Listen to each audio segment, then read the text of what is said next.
Hello, in this video I'm gonna show you how we can pair TOZO T20 with an Android device. So the first thing that we need to do is go to the settings on our device and of course turn on Bluetooth. Make sure that it is on.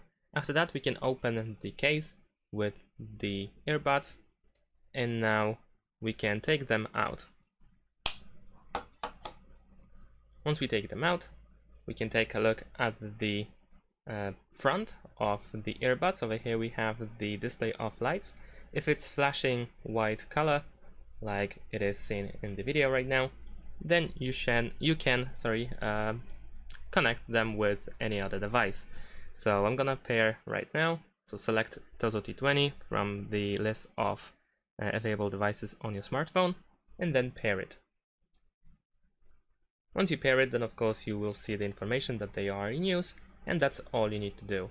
So that's it. Thanks for watching. Leave a like and subscribe to my channel and see you in my next videos. Bye.